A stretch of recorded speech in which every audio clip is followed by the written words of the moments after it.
और दीपावली से पहले ही दिल्ली का दम घुटने लगा है। दिल्ली की आबो हवा बहुत ज्यादा अब खराब हो चुकी है। दिल्ली के आनंद विहार में AQI 350 के पार पहुंच गया है, जो कि बेहद खराब श्रेणी में आता है। आपको बताते चले, रविवार की तुलना में 90 अंक कम है, लेकिन सेहत के लिए यह भी बेहद खराब है। पिछले सप्ताह हवा की गति धीमी होने के कारण दिल्ली की हवा बेहद खराब हो गई थी और अब तेज हवा के कारण इसमें सुधार आया है, लेकिन अभी भी यहां हवा का स्तर बेहद चिंताजनक बना हुआ है। सरकार की तरफ से कई ठोस कदम उठाए जा रहे हैं, लेकिन इसके बावजूद भी हवा की गुणवत्ता में कोई सुधार होता हुआ दिखाई नहीं दे रहा। पटाखों पर पूरी तरह से बैन लगा दिया गया है और अभी ये वो वक्त है जब दिवाली गुजरी नहीं है, चूंकि दिवाली के वक्त अमूमन ज्यादा प्रदूषण दिल्ली में देखने को मिलता है। हालांकि हर बार की तरह इस बार भी पटाखों पर बैन है, लेकिन तस्वीर जो सामने आई है वो बहुत डरा देने वाली भी है। अब इसी खराब आबोहवा से जो बीमारियां हैं उनका खतरा भी बढ़ रहा है। खास तौर पर बच्चों से लेकर बुजुर्गों तक इस वक्त सेहत को लेकर ज्यादा खतरा बना हुआ है। दिवाली से पहले ही दिल्ली की हवा जहरीली हो गई है।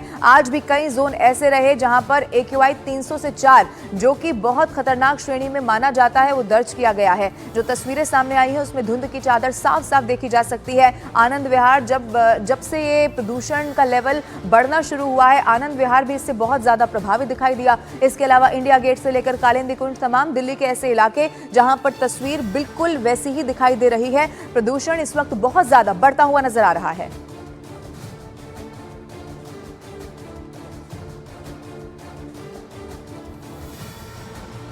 अब आपको दिखाते हैं दुनिया के उन शहरों की कहानी क्या कहती है जहां पर दिल्ली जैसी प्रदूषित हवा हो गई थी, लेकिन उन्होंने प्रदूषण के खिलाफ लड़ाई जीत ली। अब सबसे पहले ग्राफिक्स के जरिए आपको समझाने की कोशिश करते हैं और इसमें सबसे पहले बीजिंग की हम बात कर लेते हैं। बताया जाता है कि बीजिंग में भी दिल्ली में जिस तरह के इस वक्त हालात है, वैसे ही हालात बीजिंग में भी बन गए थे, लेकिन वहां पर बताया गया कि हवा गंभीर लेवल तक प्रदूषित हो चुकी थी, इतनी कि लोगों की जान पर बनाती, यानी कि बीमारियां फैलती। उसके बाद कोयले के इस्तेमाल को पूरी तरह से घटा दिया गया बीजिंग में। आपको यह भी बता दें, कार्बन उत्सर्जन बढ़ाने वाली गाड़ियों में बीजिंग में कमी की गई जब प्रदूषण ज्यादा बढ़ने लगा। इसके अलावा स्वच्छ ईंधन को अपनाने के कड़े उपाय यहां पर किए गए और इस तरह से जो प्रदूषण है उस पर कंट्रोल किया गया। परंपरागत तरीकों से बढ़ रहे जो प्रदूषण थे उस पर लगाम लगाया गया। इसके अलावा 100 मीटर ऊंचे स्मोक टावर लगाए गए, यानी कि तमाम तरीके जिनसे इस वक्त हम भी सीख ले सकते हैं, क्योंकि दिल्ली में जो आबो हवा है वो बहुत ज्यादा खराब हो चुकी है। दुनिया के ऐसे कई सारे देश हैं, सिर्फ बीजिंग ही नहीं है, जिनमें हम सीख ले सकते हैं। इन शहरों ने न केवल प्रदूषण के खिलाफ जंग लड़ी है, बल्कि इसका स्थायी समाधान भी खोज निकाला है।